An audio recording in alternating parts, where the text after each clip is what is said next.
तो हेलो छोटे भाई लोगों, कैसे हो आप सभी।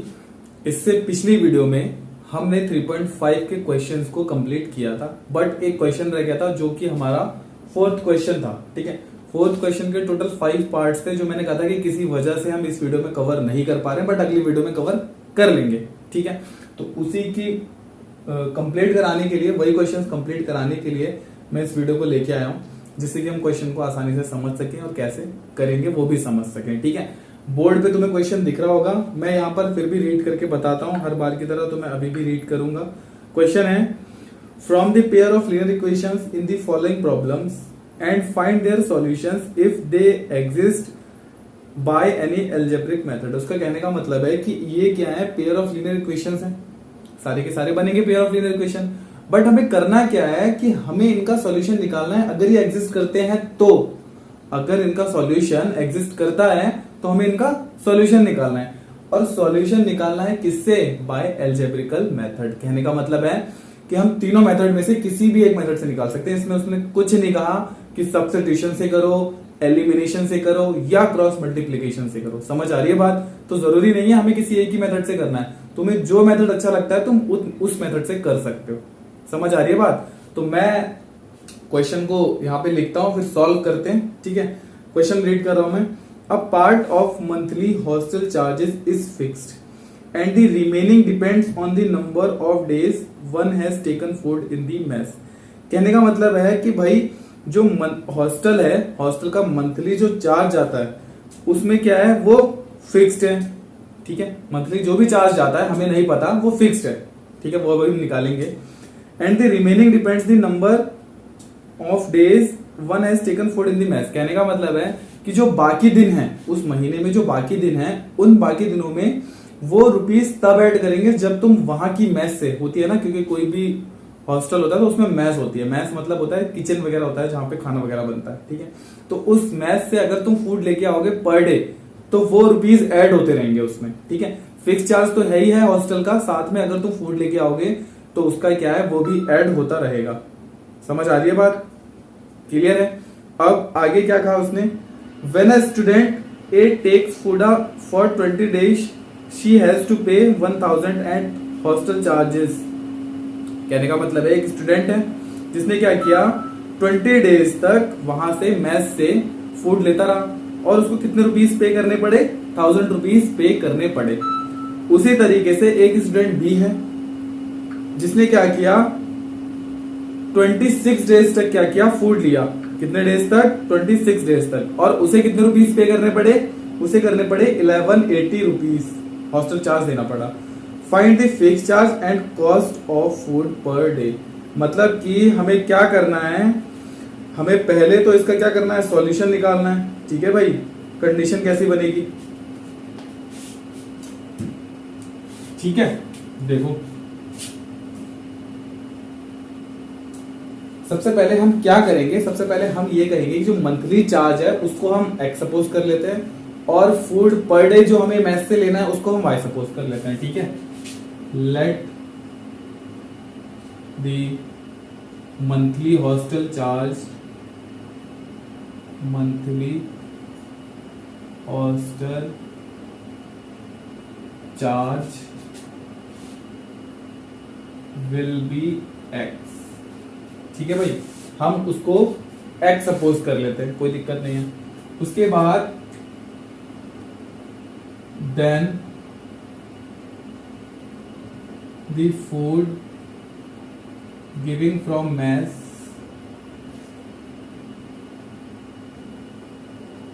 इन पर डे हम उसको वाई सपोज कर लेते हैं, कोई दिक्कत नहीं है। जो मैस है, मैस से जो फूड हम ले रहे हैं पर डे उसका भी तो चार्ज लग रहा है ना, और उसी का चार्ज उसमें एडिशन हो रहा है। ठीक है, तो उसको हमने वाई सपोज कर लिया। फर्स्ट कंडीशन में क्या है, according to question,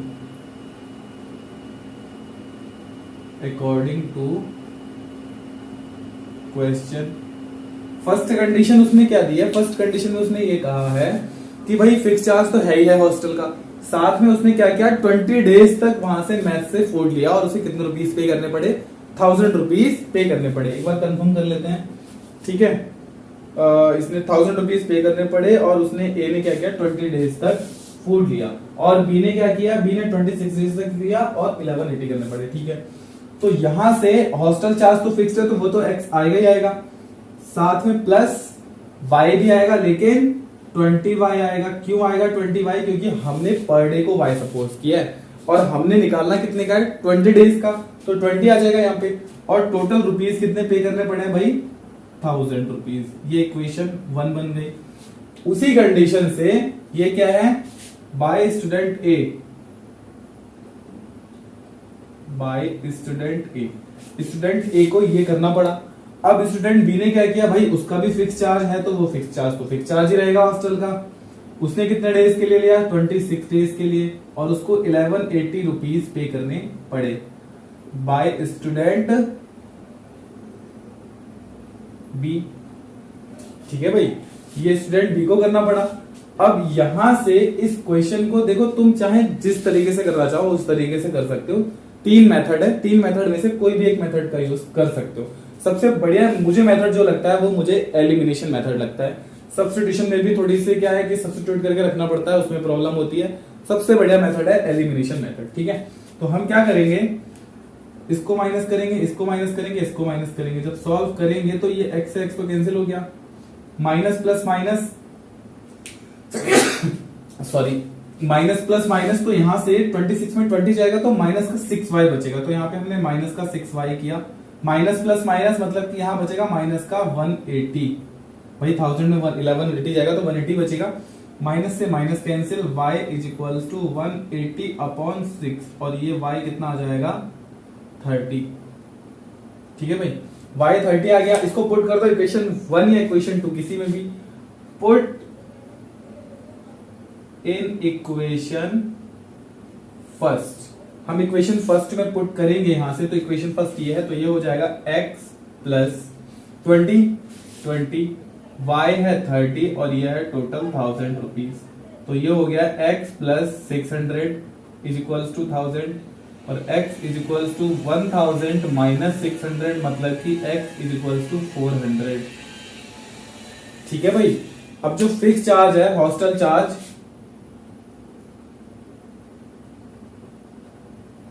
hostel charge जो है वो है 400 रुपीज।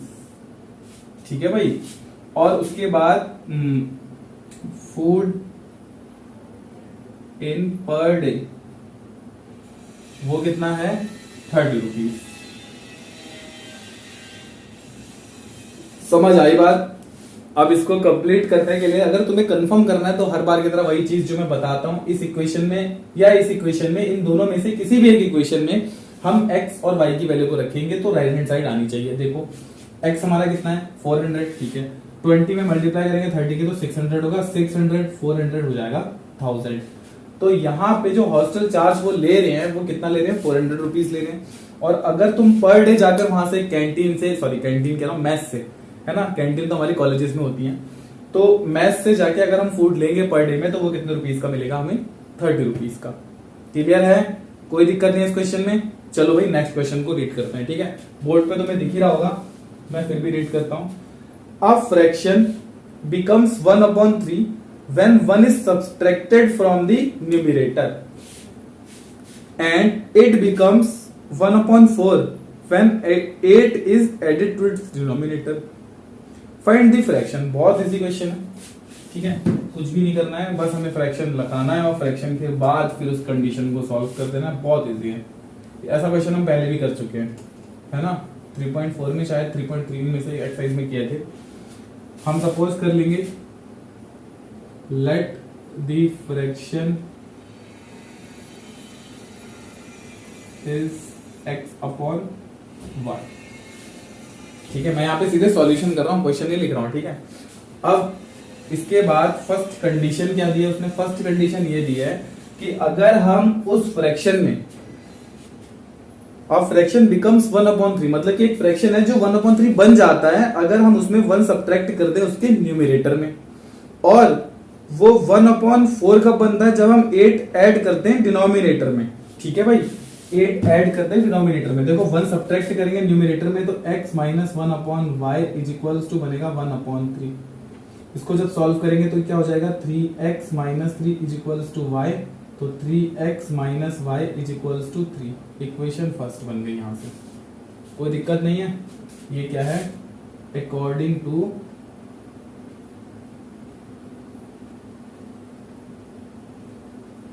क्वेश्चन, ठीक है भाई, कंडीशन हमें दी हुई है। अब ये 3x minus Y equals to 3 बन गया। अब यहां से सेम अगेन क्या दे रखी है कंडीशन भाई, अगेन कंडीशन दी है कि अगर हम उसके डिनोमिनेटर में 8 ऐड कर दें तो वो बन जा रहा है 1/4। यही कंडीशन तो बन रही है भाई, अगर हम उसके डिनोमिनेटर में 8 ऐड कर दे रहे हैं तो वो 1/4 बन जा रहा है। It becomes 1/4 when we added in fraction, when we added 8 in the denominator, ठीक है। जब हम उसके डिनोमिनेटर में 8 ऐड कर रहे हैं तो वो क्या बन जा रहा है 1/4 बन जा रहा है, ठीक है। क्रॉस मल्टीप्लाई करेंगे तो ये हो जाएगा 4x is equals to y plus 8 और ये बन जाएगा 4x minus y is equals to 8। ये इक्वेशन 2 बन गई, ठीक है। इन दोनों इक्वेशन को फिर हम वैसे ही सॉल्व करते हैं एलिमिनेशन मेथड से। तुम्हारा जिससे मन कर रहा है तुम उससे कर सकते हो, ठीक है, जरूरी नहीं है एलिमिनेशन से ही करना है। 3x minus y is equals to 3 और ये है 4x minus y is equals to 8। यहाँ माइनस, यहाँ प्लस, यहाँ माइनस। ये चीज मैं पहले भी समझा चुका हूँ बेटा कि जहां पर माइनस होगा वहां प्लस आ जाएगा। वही याद आ रहा है ना डिवीजन एल्गोरिथम जो मैंने 2 पॉइंट एक्सरसाइज में पढ़वाया था, वैसे ही करना है, ठीक है। और y से y कैंसिल, यहाँ बचेगा माइनस का x और यहाँ बचेगा माइनस का 5। तो x से x, सॉरी y माइनस से minus cancel, x is equals to आ गया हमारा 5। और इसको किसी भी इक्वेशन में रख दो, पुट इन इक्वेशन फर्स्ट। हम इक्वेशन फर्स्ट में रख देते हैं। इक्वेशन फर्स्ट में जैसे ही रखेंगे यहाँ से तो ये हो जाएगा 3 multiply by 5 minus y is equals to 3। तो ये हो गया 15 minus y is equals to 3 और minus y is equals to 3 minus 15 minus y is equals to minus 12, minus से minus cancel, y is equals to 12।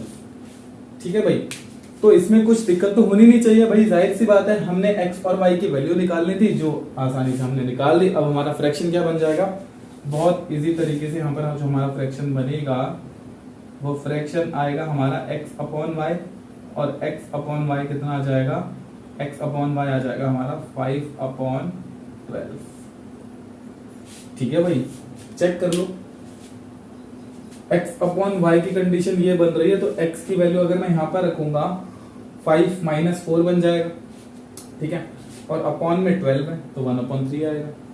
इसमें check करेंगे तो x हमारा 5 है, y प्लस 8 मतलब कि 12 प्लस 8 20, 5/20 1/4 आएगा। ठीक है, तो ये कंडीशंस तो आसानी से हो ही जाएंगे। क्वेश्चंस कैसे लग रहे हैं तुम लोगों को, इजी लग रहे हैं ना? मैं पढ़ा रहा हूं तो इजी लग रहे हैं, क्वेश्चन इजी लग रहे हैं? अच्छा ऐसा करो, मैं पढ़ा रहा हूं, ना ऐसे कोई बात नहीं, क्वेश्चंस है इजी, ठीक है। ध्यान से समझ रहे हो तब तुम्हें लग रहा है, समझ आ रही बातें। जितना अच्छे से समझेगा उतना अच्छे से क्वेश्चन हो भी जाएंगे, इसमें कुछ ज्यादा दिक्कत होती नहीं है। सबसे इंपॉर्टेंट एक्सरसाइज है इसकी 3.6 जिसके क्वेश्चन एक तो ट्रेन वाला क्वेश्चन है उसमें, और एक हमारा रिवर वाला है ना जिसमें अपस्ट्रीम डाउनस्ट्रीम होती है, वो कंडीशन वाला, ठीक है। थर्ड रीड करते हैं। Yash scored 40 marks in a test. Yash नाम का कोई स्टूडेंट है, वो स्कोर कर रहा है कितने, 40 मार्क्स स्कोर कर रहा है एक टेस्ट में। Getting 3 marks for each right answer. उसे कितने मार्क्स मिल रहे हैं, 3 मार्क्स मिल रहे हैं एक राइट आंसर पर। And losing 1 marks for each wrong answer, मतलब कि 1 मार्क्स उसके रॉन्ग आंसर पर सीधे सीधे कट जा रहे हैं।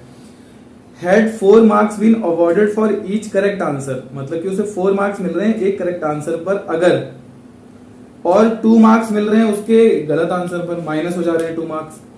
Then Yash would had scored 50 marks. उसको कितने मार्क्स मिले, 50 मार्क्स मिले। How many questions were there in the test. कितने क्वेश्चंस थे उस टेस्ट में, हमें ये बताना है।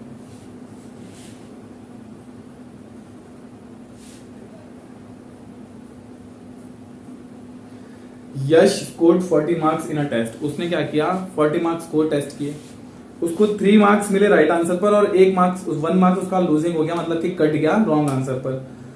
अगर उसे 4 मार्क्स मिल रहे हैं सही आंसर पर और 2 मार्क्स मिल रहे हैं गलत आंसर, 2 मार्क्स माइनस हो रहे हैं गलत आंसर पर, तो वो 50 मार्क्स स्कोर कैसे करेगा, मतलब कि if Yash would have score 50 marks, मतलब कि 50 मार्क्स स्कोर कैसे करेगा, हमें ये बताना है। और उसे कितने क्वेश्चंस टेस्ट में देने पड़ेंगे। समझ आई बात?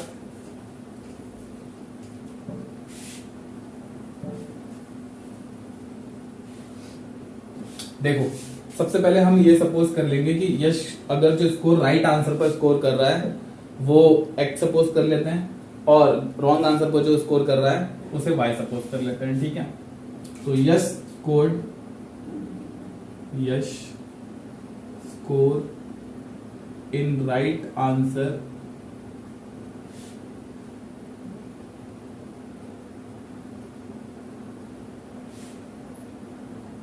will be x.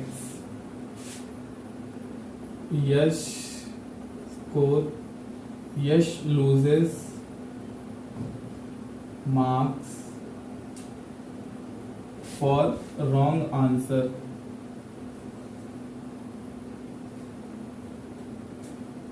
Wrong answer will be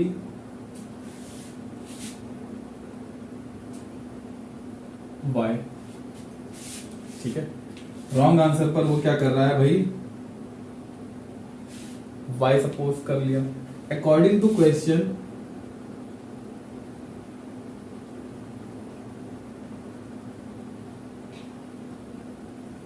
ठीक है, 3 मार्क्स उसको राइट आंसर पर मिल रहे हैं तो हम 3x कर लेते हैं, और रॉन्ग आंसर पर उसका 1 मार्क्स कैंसिल हो रहा है तो यहाँ पर y हो जाएगा, और टोटल कितने हैं 40।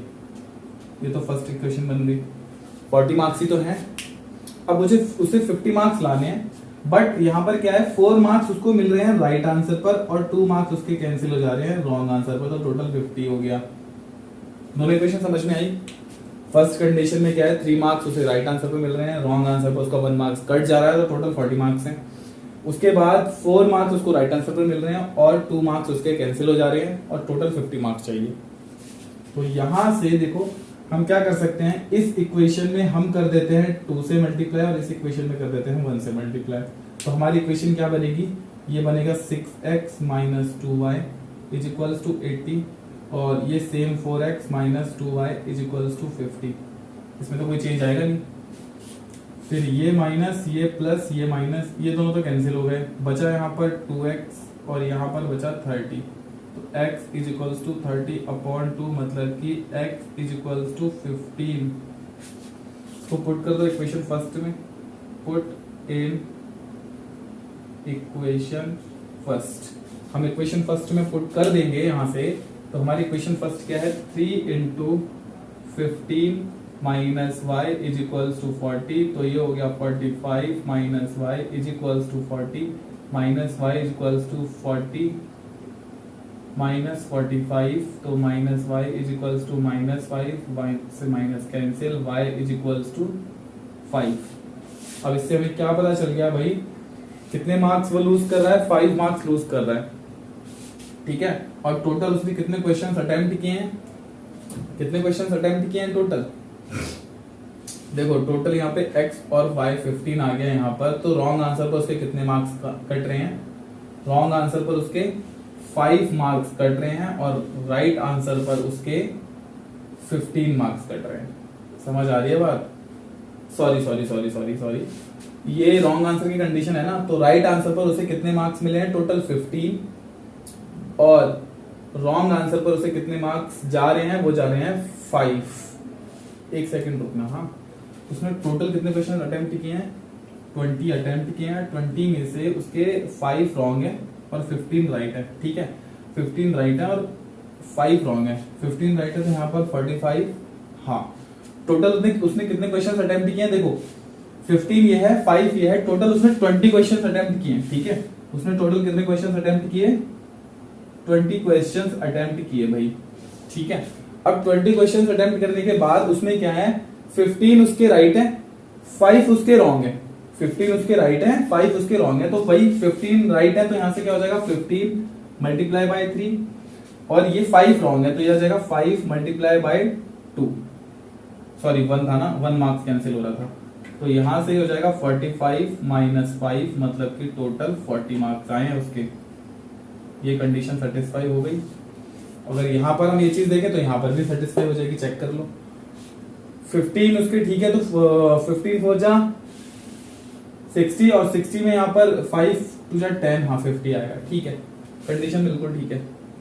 तो उसने कितने क्वेश्चन अटेम्प्ट किए उस कंडीशन से? 20। और यहां पर अगर हम देखें तो यहां पर हुए हैं 20 क्वेश्चन से अटेम्प्ट किए हैं। अगर कंडीशन चेंज हो रही है तो वहां पर उस हिसाब से वैल्यू भी चेंज हो जा रही है, ठीक है। कहने का मतलब है 20 क्वेश्चन उसने अटेम्प्ट किए हैं। अगर 3 मार्क्स राइट आंसर पे मिल रहे हैं और 1 मार्क्स रॉन्ग आंसर पे मिल रहे हैं तो उसने 40 मार्क्स मिल रहे हैं उसको। और अगर 4 मार्क्स राइट आंसर पे मिल रहे हैं, 2 मार्क्स रॉन्ग आंसर पे कट रहे हैं, तो वहां पर 50 मार्क्स मिल रहे हैं उसको। समझ में आया क्वेश्चन? नहीं आया तो एक बार फिर से वीडियो को पीछे करके फिर से समझ लो, ठीक है। ये क्वेश्चन इंपॉर्टेंट है, इसीलिए मैं बता रहा हूँ। ये क्वेश्चन आने के चांसेस भी हो जाते हैं, ठीक है। आगे बढ़ते हैं फोर्थ के फोर्थ पार्ट पे, ठीक है। Place A and B are 100 kilometre apart on a highway, मतलब कि दोनों क्या हैं, 100 किलोमीटर के पार्ट पर हैं, ठीक है, हाईवे के। One car start from A and another from B at the same time. दोनों एक ही टाइम पर अलग अलग जगह से क्या हुई, स्टार्ट हुई। If the cars travel in the same direction, मतलब कि अगर कार दोनों सेम डायरेक्शन में क्या कर रही हैं, ट्रेवल कर रही हैं और डिफरेंट स्पीड से, दे मीट इन 5 आवर्स, वो क्या कर रही हैं, 5 घंटे में आपस में मिल जा रही है, मतलब आपस में एक दूसरे की जगह पर बराबर पहुंच जा रही है। If they travel towards each other they meet 1 hour, अगर वो एक दूसरे से क्या कर रही हैं, दूर जा, मतलब एक साथ जा रही हैं, तो वहां पर उनको 1 घंटा लग रहा है। What are the speeds of the 2 cars, हमें दोनों की स्पीड बतानी है, ठीक है। अब देखो यहां से मैं कंडीशन लेकर चलूं कि यहां पर एक पॉइंट बी है और यहां पर पॉइंट एक ए है और ये 100 मीटर सपोज करो टोटल, ठीक है भाई। और यहां पर आकर क्या कर रही है, बी भी मिल जा रही है और ए भी बराबर आ जा रहे हैं, दोनों इस पॉइंट पर बराबर पहुंच जा रहे हैं, इस पॉइंट पर ए भी और बी भी। तो जाहिर सी बात है जो ये ए कार है इसकी स्पीड ज्यादा होगी, है ना, इसकी स्पीड ग्रेटर होगी। भाई इसकी स्पीड ज्यादा होगी तभी तो ये दोनों बराबर जाके मिलेंगे। अब अगर दोनों की अलग अलग स्पीड होगी तो जाहिर सी बात है भाई ये तो एक बराबर मिल ही नहीं पाएंगे, क्योंकि ये तो अलग पॉइंट से जा रही है, ये अलग पॉइंट से जा रही है, तो दोनों एक साथ तो मिल ही नहीं सकते ना। तो ए कार की स्पीड ज्यादा होगी, तो वही सपोज हम कर लेते हैं, the speed of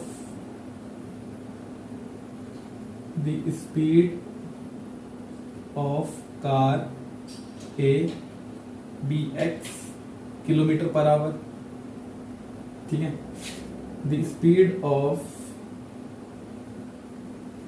car B y kilometre per hour, ठीक है। मैं ज्यादा नहीं लिखवाता हूं, तुम बाकी वीडियोस कहीं भी जाके देखोगे तो उसमें बहुत ज्यादा लिखाया हुआ होता है, वो सब चीजें तुम समझ सकते हो, जो इंपॉर्टेंट है वही चीजें लिखनी होती हैं, ठीक है।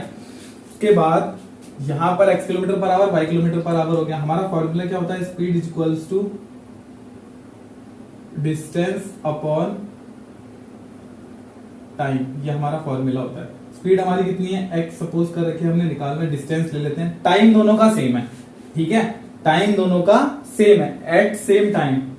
तो डिस्टेंस इज इक्वल्स टू क्या हो जाएगा, स्पीड इनटू टाइम। तो स्पीड यहां पर कितनी है, इसकी स्पीड x मानी है हमने और ये 5, तो ये टोटल कितना आ गया, 5x किलोमीटर पर आवर।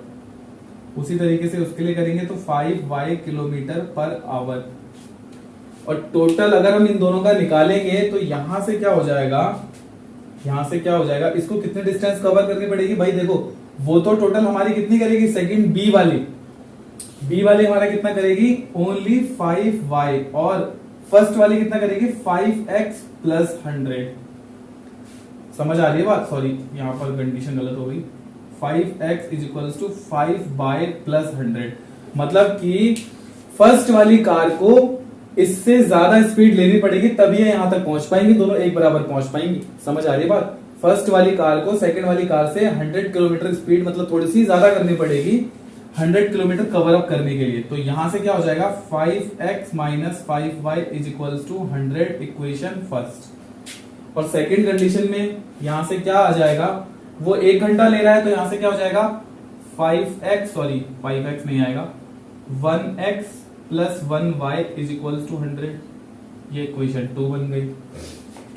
समझ आ रही है बात? अब हमें क्या करना है, इन दोनों को इक्वल करना है, तो इसको हम 1 से कर देते हैं मल्टीप्लाई, इसको हम 5 से कर देते हैं। तो ये हो जाएगा 5x minus 5y is equal to 100, और ये हो जाएगा 5x plus 5y is equal to 500। ठीक है, तो ये तो कैंसिल हो गया सीधे सीधे। यहाँ बचा 10x इज इक्वल टू 600, 0 से 0 कैंसिल, तो x is equal to 60 kilometre per hour हो गया। मतलब कि फर्स्ट कार को 60 किलोमीटर पर आवर चलना पड़ेगा। इसको किसी भी इक्वेशन में रख दो, पुट इन इक्वेशन फर्स्ट, तो ये हो जाएगा 5 into 60 minus 5y is equal to 100, तो minus 5y is equal to 100 minus 300। ठीक है, minus 5y is equal to minus 200, और ये हट जाएगा, तो y is equal to 200 upon 5, तो y is equal to 40 kilometre per hour. Second वाली कार को कितनी स्पीड से चलना पड़ेगा? 40 किलोमीटर पर आवर की स्पीड से चलना पड़ेगा। फर्स्ट वाली को ज्यादा चलना पड़ रहा है ना, 60 किलोमीटर पर आवर की स्पीड से, तभी तो दोनों बराबर पहुंच रहे हैं 100 किलोमीटर की डिस्टेंस पे एट दैट सेम टाइम। ठीक है, करें लास्ट 5th पार्ट इसका 4th का, फिर इस वीडियो को कंप्लीट करते हैं। ठीक है, करते हैं भाई 5th पार्ट क्या है इसका, वो भी देख लेते हैं।